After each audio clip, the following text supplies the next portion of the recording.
Admiral Antares scoffed dismissively at the puny human planet on his viewscreen, not knowing that his arrogant mistake would cost the lives of millions of Una's soldiers. "Master Altair, why did the humans respond so brutally when our fleet arrived? What did we do wrong?" young Rigel asked, eyes wide with confusion. The elder Unas sighed deeply, his face etched with sorrow as painful memories resurfaced. In the dimly lit room aboard their starship, Altair began recounting the disastrous tale of first contact with humanity. "It was the year 2235, Altair said gravely. "Our Unas confederation had grown vast and powerful, conquering hundreds of star systems. When we detected strange radio signals from an unremarkable planet called Earth, the High Council grew intrigued. A new species to subjugate. Admiral Antares was dispatched with a fleet of 50 warships to investigate and conquer the humans.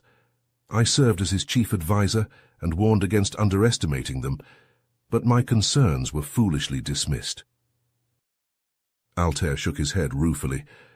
"As we approached Earth, we were shocked to find the humans had achieved remarkable technological progress in a few short centuries since their first radio broadcasts.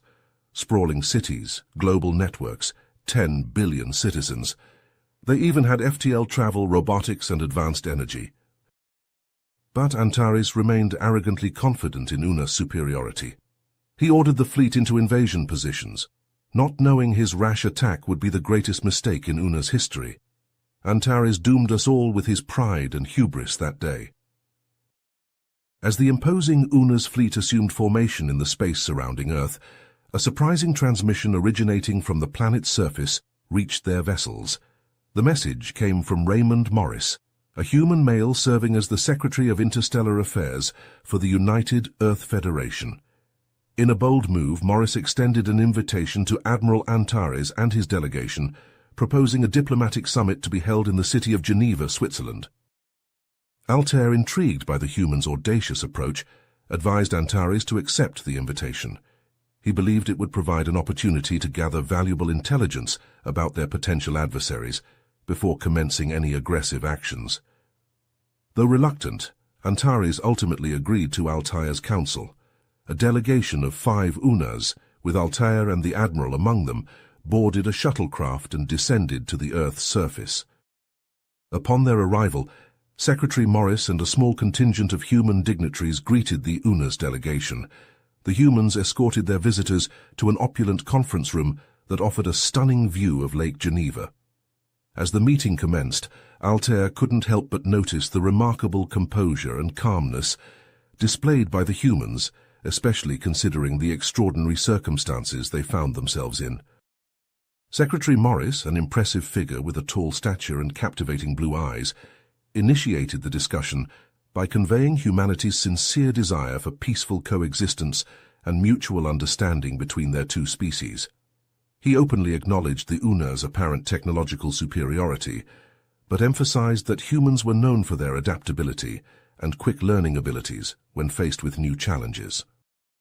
Altair found himself increasingly captivated by Morris's eloquent words and the confidence with which he spoke.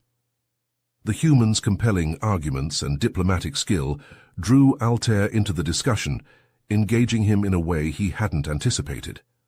However, this development did not sit well with Admiral Antares, who grew visibly displeased with Altair's apparent fascination with the humans' perspective.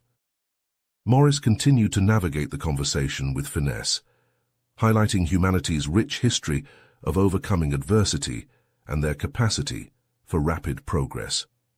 He pointed out that in a relatively short span of time, humans had achieved remarkable feats in fields such as FTL travel, robotics, and advanced energy systems. The Secretary stressed that this innate human ability to adapt and innovate made them valuable potential allies, rather than mere subordinates to be conquered.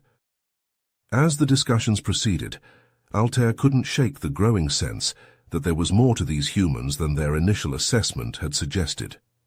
Morris's words painted a picture of a species with untapped potential, one that could prove to be a formidable force if provoked or underestimated. The Una's advisor found himself questioning whether the path of conquest, as advocated by Admiral Antares, was indeed the wisest course of action.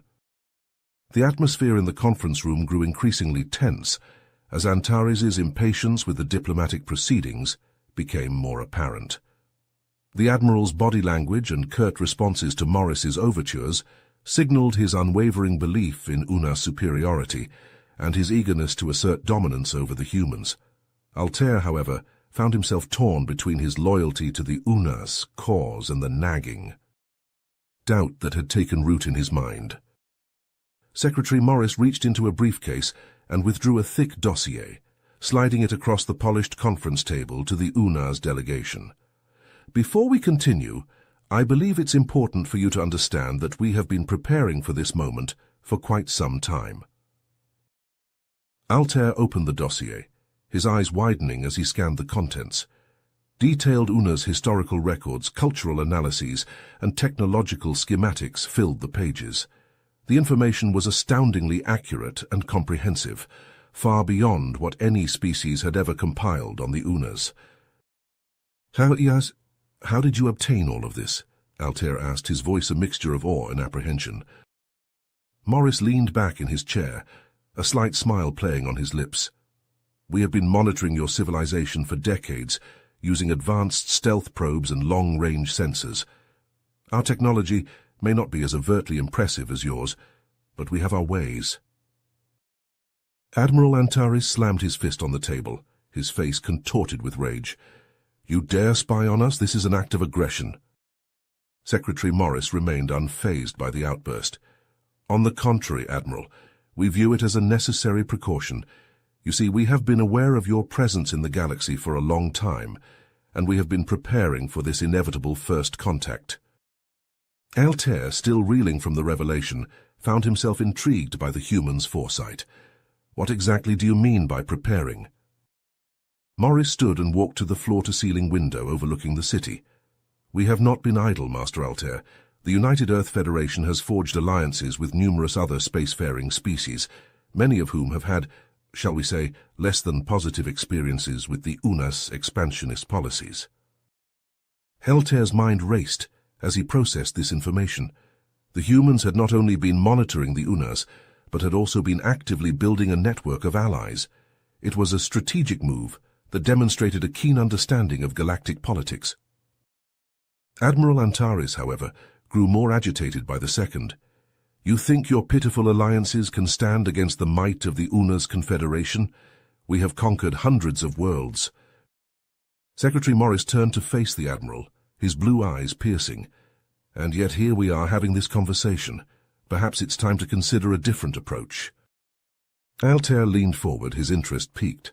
What do you propose, Secretary Morris? The human diplomat returned to his seat, his expression one of calm determination. A series of agreements between our two species, designed to promote peace and cooperation, trade deals, cultural exchanges, joint scientific research projects. We have much to offer each other if we can move beyond the notion of conquest. Antares scoffed, but Altair found himself drawn to the idea. The humans had already proven themselves to be formidable in ways the Unas had not anticipated. Perhaps there was wisdom in seeking a mutually beneficial relationship. As the tension in the room mounted, Altair spoke up, his voice steady. I believe Secretary Morris's proposal merits serious consideration, Admiral. The potential benefits to both our species cannot be ignored. Admiral Antares shot Altair a venomous glare, his displeasure at the advisor's words palpable. The tense standoff in the conference room was interrupted by an urgent beeping from Admiral Antares's wrist communicator. His face darkening, Antares activated the device.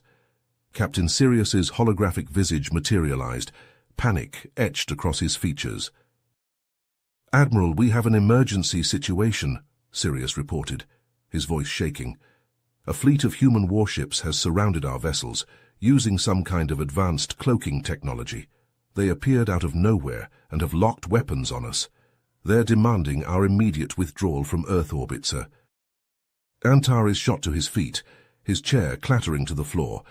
He rounded on Secretary Morris, eyes blazing with fury. You treacherous scum! This was your plan all along, wasn't it? Lure us down here with false promises while your ships move in for the kill?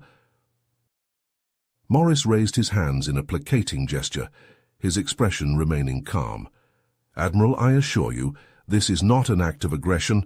Our fleet is merely taking precautionary measures to ensure the safety of our planet. As long as you maintain a peaceful stance, no hostile action will be taken. Antares slammed his fist on the table, causing the other Unas to flinch. Peaceful? You call this peaceful? Your ships are one wrong move away from starting a war.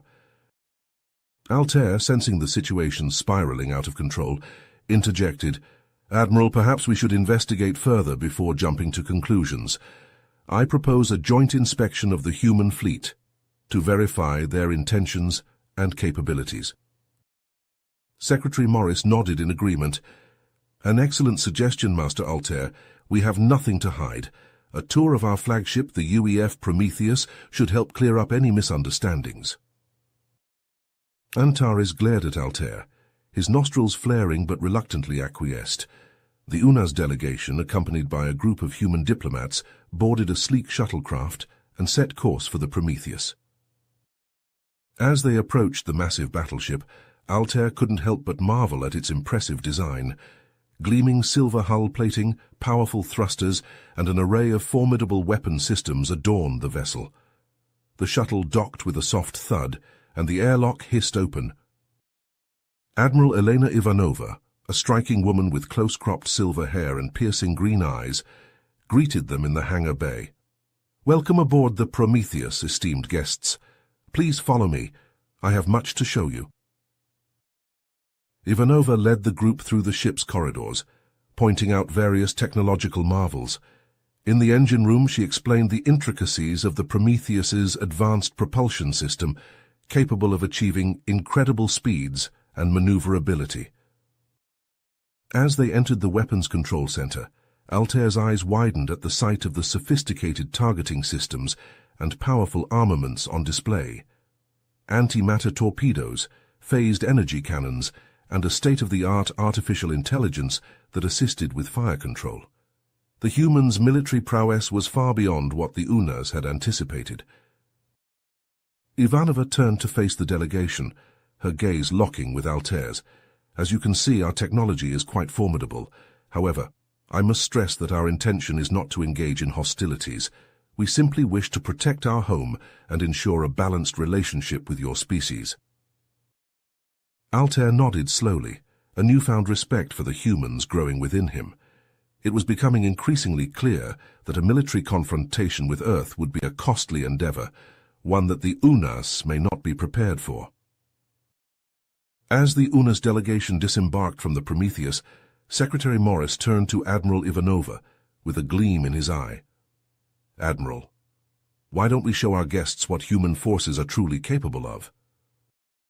Ivanova nodded, a sly smile playing at the corners of her mouth.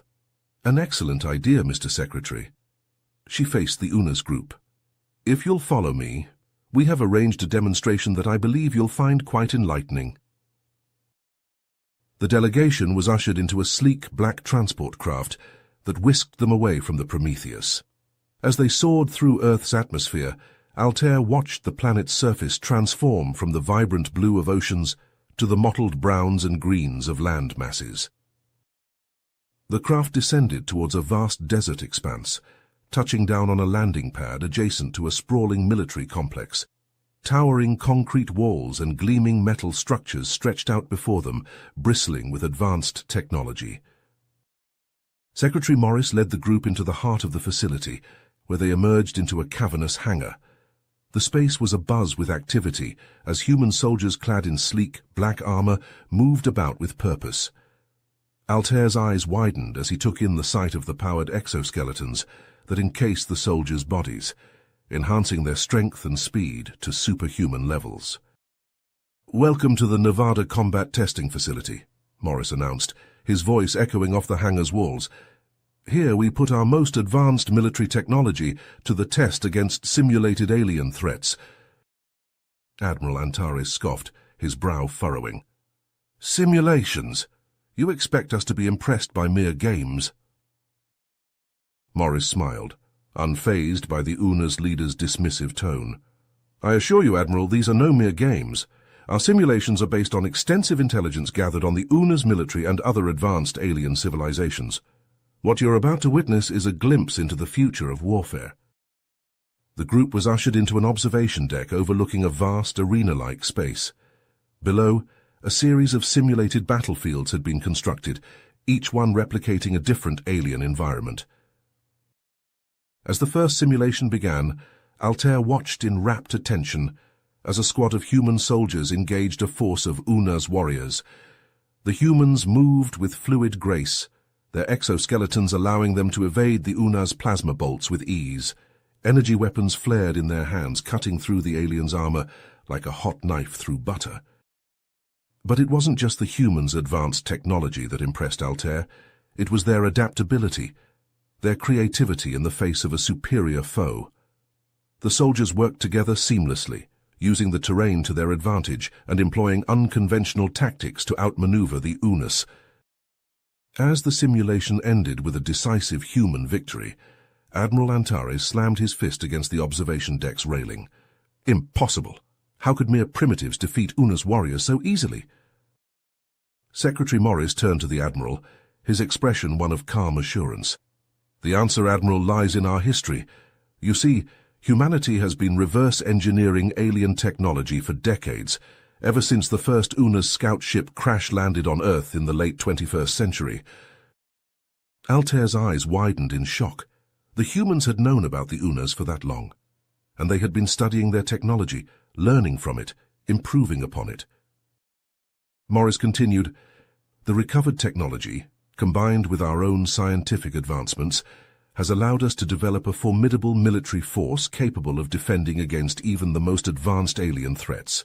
We may not have the numbers or the resources of the UNA's Confederation, but we have something far more valuable, the determination to protect our home and our way of life."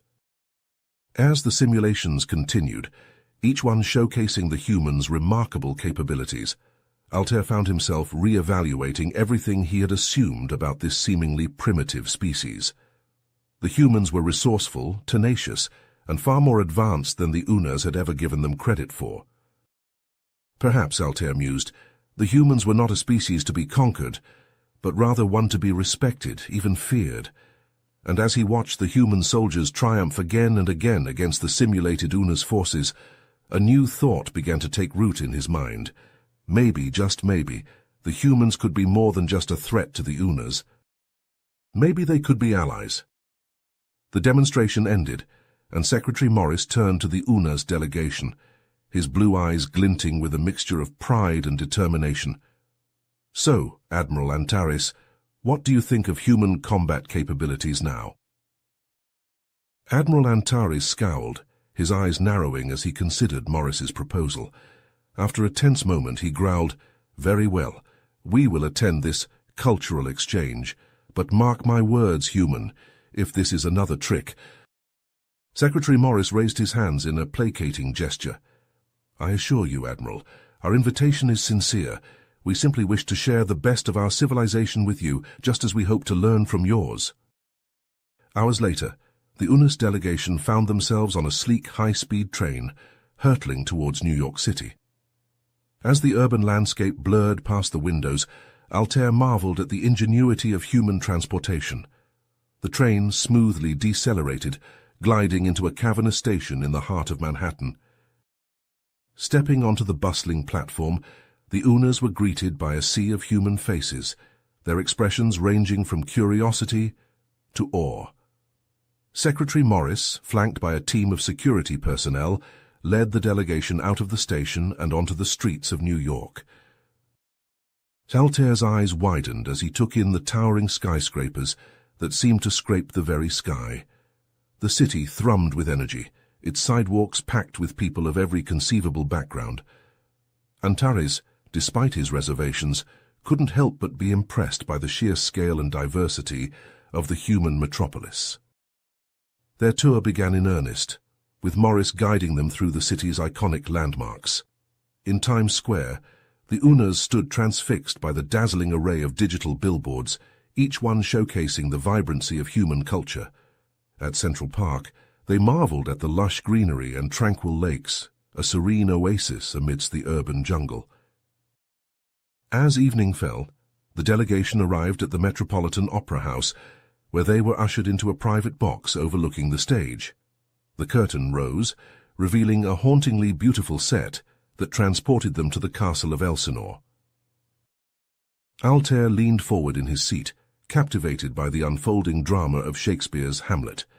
The actors, clad in richly detailed costumes, brought the centuries-old tale to life with their impassioned performances. The UNA's advisor found himself drawn into the complex web of human emotions: love, betrayal, vengeance, and despair. Even Admiral Antares, who had remained stoic throughout much of the tour, found himself grudgingly impressed by the depth and nuance of the human storytelling. As the final act reached its tragic conclusion, the UNA's leader couldn't help but see parallels between the play's themes and the challenges faced by his own people. The night's festivities culminated in a grand reception at the United Nations headquarters. Altair and Antares, now dressed in formal attire provided by their human hosts, mingled with a diverse array of human leaders from every walk of life. Altair found himself engrossed in conversation with a brilliant young scientist who spoke passionately about her work in the field of quantum computing. The UNA's advisor listened intently as she described the potential applications of her research, from revolutionizing communication networks to unlocking the secrets of the universe itself. Across the room, Admiral Antares had been cornered by a renowned astrophysicist who eagerly discussed the latest breakthroughs in the study of dark matter and dark energy. The Admiral, initially reluctant, found himself drawn into the conversation, his own knowledge of the cosmos expanding with every passing minute. As the reception wound down, Secretary Morris raised a glass of champagne in a toast. "To the future," he declared, his voice ringing out across the room, "a future of understanding, cooperation, and mutual respect between our two great civilizations." Altair raised his own glass, a smile playing at the corners of his mouth. For the first time since their arrival on Earth, he allowed himself to feel a glimmer of hope. Perhaps, just perhaps, the humans were not the primitive, barbaric species he had once believed them to be. As the reception at the United Nations drew to a close, Secretary Morris approached Altair and Admiral Antares with a glint in his eye. "Gentlemen, I have one more surprise in store for you. How would you like to visit the International Space Station?" Altair's eyes widened, his heart racing at the prospect. "The ISS? Your species' most ambitious collaborative space project?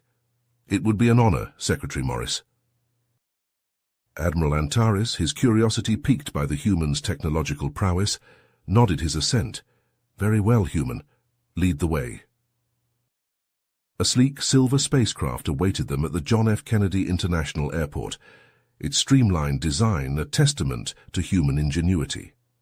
As they boarded the vessel, Secretary Morris explained, "This craft was designed specifically for diplomatic missions like this one. It's equipped with the latest in human technology, ensuring a smooth and comfortable journey." The spacecraft lifted off, its powerful engines propelling them through Earth's atmosphere and into the inky blackness of space. Altair watched in awe as the blue marble of Earth receded behind them, a sense of wonder filling his chest. As they approached the ISS, the station's modular structure came into view, a glittering jewel against the backdrop of the cosmos. The spacecraft docked with a gentle thud, and the airlock hissed open, revealing a group of smiling astronauts. "Welcome to the International Space Station," a tall, blonde-haired woman greeted them, her voice warm and inviting. "I'm Commander Natalie Holt, and these are my crewmates. We're honored to have you aboard." The astronauts led the UNA's delegation on a tour of the station, their footsteps echoing in the narrow corridors.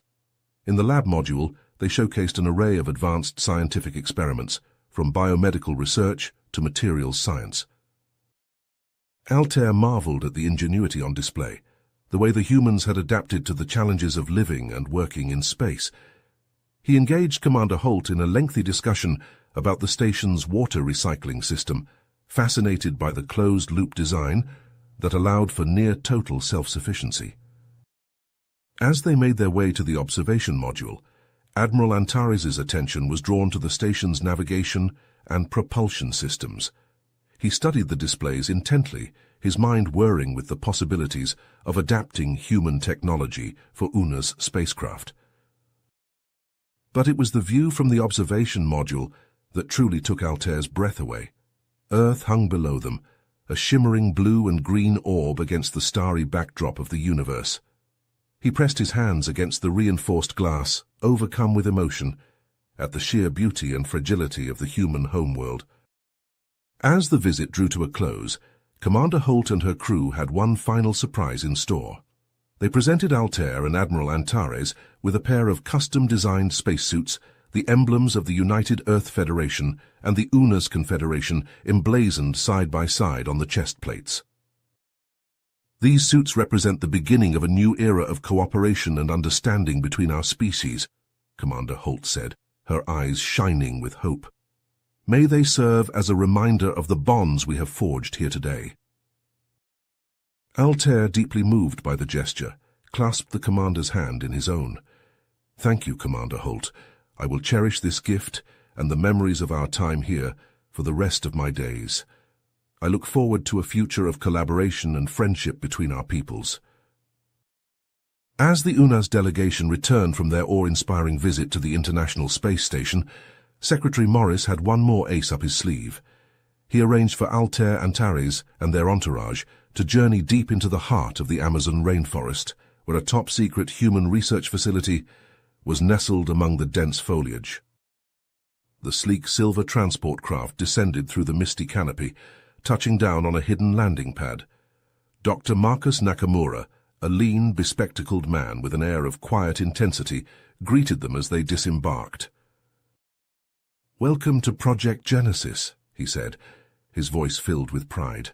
"What you're about to see may change the course of human-Unas relations forever." As the group followed Dr. Nakamura into the sprawling complex, they were struck by the advanced technology seamlessly integrated with the natural surroundings. Holographic displays flickered to life, showcasing intricate diagrams and data streams. But it was the central chamber that truly took their breath away.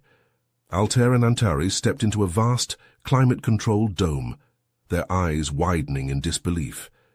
Before them stretched a lush, vibrant ecosystem, a perfect replica of the Unas homeworld. Towering trees with iridescent leaves, crystal-clear streams winding through rocky terrain, and the distant cries of native Unas fauna filled the air. It was as if they had stepped through a portal, transported light-years away to their own planet.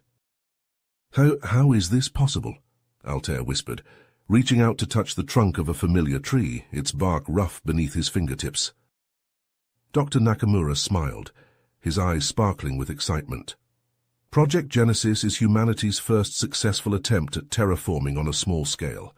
We've been studying Una's terraforming techniques for years, reverse engineering your technology to create self-sustaining ecosystems. He led them deeper into the dome, pointing out the intricate web of life that had been carefully cultivated. Our ultimate goal is to establish habitable environments on other worlds, paving the way for peaceful colonies and cooperation with alien species like yourselves. Admiral Antares, his initial skepticism giving way to grudging respect, studied a delicate bioluminescent flower that had no earthly counterpart. "I must admit, Dr. Nakamura, your team's achievements are impressive." Altair, his mind racing with possibilities, turned to the scientist. "Dr. Nakamura, the Unas Confederation has made great strides in terraforming over the centuries. Perhaps we could share our knowledge with your team, work together to push the boundaries of what's possible." The human scientist's face lit up, and he grasped Altair's hand in a firm shake. "Master Altair, that would be an incredible opportunity. The exchange of ideas and technology between our species could accelerate progress exponentially." Admiral Antares, sensing the shift in the wind, stepped forward. "Dr. Nakamura, I propose a joint human-Unas mission to explore and terraform a nearby uninhabited world. Let it be the first step in a new era of cooperation between our peoples." Secretary Morris, who had been observing the exchange with a satisfied smile, clapped his hands together. "Gentlemen, I believe we have the makings of a historic partnership here. Project Genesis is just the beginning." As the UNAS delegation prepared to depart Earth, Secretary Morris presented them with a parting gift, a sapling from the Project Genesis ecosystem, its leaves shimmering with an otherworldly glow. "May this symbol of our growing bond remind us of the shared future that awaits us among the stars," he said, his voice filled with hope and conviction. Altair accepted the sapling reverently, his eyes meeting those of Admiral Antares. In that moment, an unspoken understanding passed between them, a recognition that the path forward was one of unity, not conquest. And as their spacecraft lifted off, carrying them back to the waiting UNA's fleet, Altair clutched the sapling close to his chest, his heart swelling with the promise of a brighter tomorrow. As the UNA's ship glided through the inky void of space, its crew abuzz with excitement, Admiral Antares and Altair gathered the senior officers in the vessel's dimly lit conference room. The two leaders, their faces etched with a newfound respect for their human counterparts, began to recount the incredible events that had transpired on Earth. Altair, his voice filled with admiration, spoke of the humans' remarkable achievements in science, technology, and the arts. He described the wonders of the International Space Station, the ingenuity of Project Genesis, and the depth of human storytelling as exemplified by the performance of Hamlet. They had witnessed it. Admiral Antares, his initial skepticism now replaced by a begrudging respect, praised the humans' military prowess and strategic thinking. He recounted the impressive display of human combat capabilities at the Nevada testing facility and the advanced technology of the UEF Prometheus. As the two leaders shared their experiences, the crew's attitudes began to shift. The once hostile murmurs gave way to whispers of admiration and curiosity. Zephyr, a young UNA's engineer with a keen mind and an insatiable appetite for knowledge, raised his hand. "Admiral Master Altair," he began, his voice trembling with excitement, "the humans' technological achievements are truly remarkable. Imagine what we could accomplish if we combined our knowledge with theirs." Antares nodded, a rare smile tugging at the corners of his mouth. "Indeed, Zephyr, their advancements in propulsion systems, energy sources, and life support technologies could greatly benefit our own efforts to explore and colonize new worlds." Zephyr's eyes widened, a grin spreading across his face. "With your permission, Admiral, I would like to assemble a team of our best scientists and engineers to work alongside the humans on joint research projects. We could exchange ideas, collaborate on new designs, and push the boundaries of what's possible." Admiral Antares, recognizing the potential of such collaborations, gave his assent. "Very well, Zephyr, you have my authorization to proceed. Select your team and prepare a proposal for our human allies." As the meeting adjourned and the crew dispersed, whispers of the successful diplomatic mission began to spread throughout the UNA's Confederation. Other UNA's leaders, intrigued by the reports of human capabilities and the potential for cooperation, reached out to Altair and Antares, expressing their desire to establish their own relations with Earth. Altair, now a trusted advisor to the UNA's High Council, found himself standing before the governing body, passionately advocating for a formal alliance between the two species. "Esteemed councillors," he implored, "the humans have proven themselves to be worthy partners. Their technological prowess, combined with their commitment to peace and cooperation, presents an unprecedented opportunity for our Confederation." The High Council, swayed by Altair's testimony and the evidence presented, authorized the establishment of a permanent UNA's embassy on Earth and extended an invitation for human diplomats to visit the UNA's homeworld. The historic decision marked a turning point in the relations between the two species, setting the stage for a future of collaboration and mutual growth. As the UNA's ship prepared to depart Earth's orbit, Admiral Antares and Altair stood on the bridge, gazing at the blue planet below. The once intimidating world now seemed to shimmer with promise and potential. The two leaders exchanged a glance, their eyes conveying a shared sense of wonder and anticipation for the journey ahead. Earth's image grew smaller on the view screen as the ship accelerated, the stars stretching into glowing streaks as they entered FTL. In the depths of interstellar space, a new chapter in the story of the Unas and humanity was about to unfold, one written in the language of friendship, cooperation, and the shared pursuit of knowledge. Zephyr strode through the gleaming corridors of the Unas ship, his heart pounding with excitement as he approached the research lab. The doors slid open with a soft hiss, revealing a bustling hive of activity. Unas scientists and engineers hunched over consoles, their faces illuminated by the glow of holographic displays and the sparks of advanced machinery. The young engineer made his way to the center of the room, where a group of his hand-picked team members awaited him.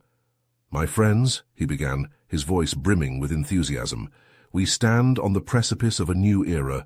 The humans have opened their doors to us, inviting us to collaborate on projects that could revolutionize our understanding of the universe." He activated a large holographic display, which flickered to life, casting a cool blue glow over the assembled Unas. Images of human spacecraft, energy cores, and life support systems rotated slowly in the air, accompanied by streams of data and complex equations. "Our first project will focus on integrating human propulsion technology with our own," Zephyr explained, gesturing to a schematic of a sleek, streamlined ship. "By combining their advanced ion engines with our gravitational warp drives, we could achieve speeds and efficiency never before thought possible." The team members murmured in approval, their eyes wide with the possibilities. Zephyr continued, his voice growing more animated with each word. "But that's just the beginning. We'll also be collaborating on new energy sources, drawing on human research into zero-point energy and quantum entanglement. Imagine the power we could harness, the worlds we could explore." As the team delved into the technical details, their excitement grew. The once daunting challenges now seemed surmountable, the barriers between their species dissolving in the face of shared curiosity and the thrill of discovery. Meanwhile, in the Unas High Council chambers, Altair stood before the assembled leaders, his voice ringing with conviction. "Esteemed councillors," he said, "the time has come for us to forge a new path. The humans have shown us that strength lies not in conquest, but in cooperation. By joining forces with them, we can achieve wonders beyond our wildest dreams." The councillors listened intently, their faces a mix of curiosity and cautious optimism. Altair pressed on, his words painting a vivid picture of a future where Unas and humans stood side by side, exploring the stars and unlocking the secrets of the cosmos. "I propose a formal alliance between our species," he declared, his eyes shining with the fire of conviction. "An alliance built on mutual respect, shared knowledge, and the pursuit of a common goal, the betterment of both our peoples." The High Council, moved by Altair's impassioned speech and the weight of evidence he presented, voted unanimously in favor of the alliance. The chamber erupted in applause, the sound of a new era dawning. On the bridge of the Unas ship, Admiral Antares watched as Earth receded into the distance, a smile playing at the corners of his mouth. Beside him, Altair stood tall, his eyes fixed on the stars ahead. "So we've come a long way, old friend," Antares said, his voice softened by newfound respect. "Who would have thought that a simple diplomatic mission could change the course of our entire civilization?" Altair nodded, his gaze unwavering. "The humans have shown us that there is more to life than conquest and domination. They've opened our eyes to the power of unity and the endless possibilities that await us when we work together." Rigel stared at the floor, his thoughts churning with the weight of Altair's revelation. The young Unas found it hard to fathom that the once promising alliance between their species and humanity had crumbled so catastrophically. "But Master Altair," Rigel said, his voice trembling slightly, "what could have driven our peoples to such devastating conflict after centuries of peace and progress?" Altair sighed heavily, his eyes distant as painful memories resurfaced. It began with a tragic misunderstanding, a small spark that ignited the tinderbox of old grievances and rivalries. A human diplomatic envoy was attacked on an Unas colony world, and the perpetrators were mistakenly identified as Unas extremists. The elder Unas paused, his voice growing strained. The humans retaliated swiftly and harshly, launching strikes against Unas military installations and government centers. The Unas, believing they were under unprovoked assault, responded in kind. Within days, the once peaceful stars were alight with the fires of war. Altair's gaze hardened as he recounted the horrors of the conflict. The humans fought with a tenacity and ingenuity we had never before witnessed. Their mastery of advanced weaponry, honed over centuries of collaboration with our own scientists, proved decisive. Quantum-entangled bombs, neutron cascade warheads, and singularity-driven cannons tore through our defenses. Rigel's eyes widened in disbelief as Altair described the devastation wrought by human forces. Entire Unas battle fleets were annihilated in the blink of an eye, their hulls shattered by weapons that defied conventional physics. Legions of Unas warriors fell before the relentless onslaught of human infantry, their powered exoskeletons and neural-linked weapon systems making them nigh unstoppable on the battlefield. For all our vaunted superiority, Altair said bitterly, we were no match for the sheer ferocity of the human spirit. They fought with a determination born of desperation and righteous fury, each soldier driven by an unshakable belief in the justness of their cause. The elder Una's voice grew heavy with sorrow as he recalled the final days of the war. After decades of bloody conflict, our civilization lay in ruins. Our once great fleets were reduced to drifting hulks, our proud cities now smoldering ruins. With heavy hearts, our leaders sued for peace, accepting the bitter terms of human victory. Rigel sat in silence, struggling to process the magnitude of what he had just heard. The idea that his people, once the undisputed masters of known space, could have fallen so far was almost too much to bear. Altair placed a comforting hand on the young Una's shoulder, his eyes filled with empathy. It is a hard truth to face, my young apprentice, but it is one we must never forget. The Terramana War stands as a testament to the dangers of pride and prejudice, of how even the strongest bonds can be shattered by mistrust and misunderstanding. If you finished this story, please subscribe and like the video. Then leave a comment that says, I like the story, and I will heart every single one of them. It really helps me. Thank you.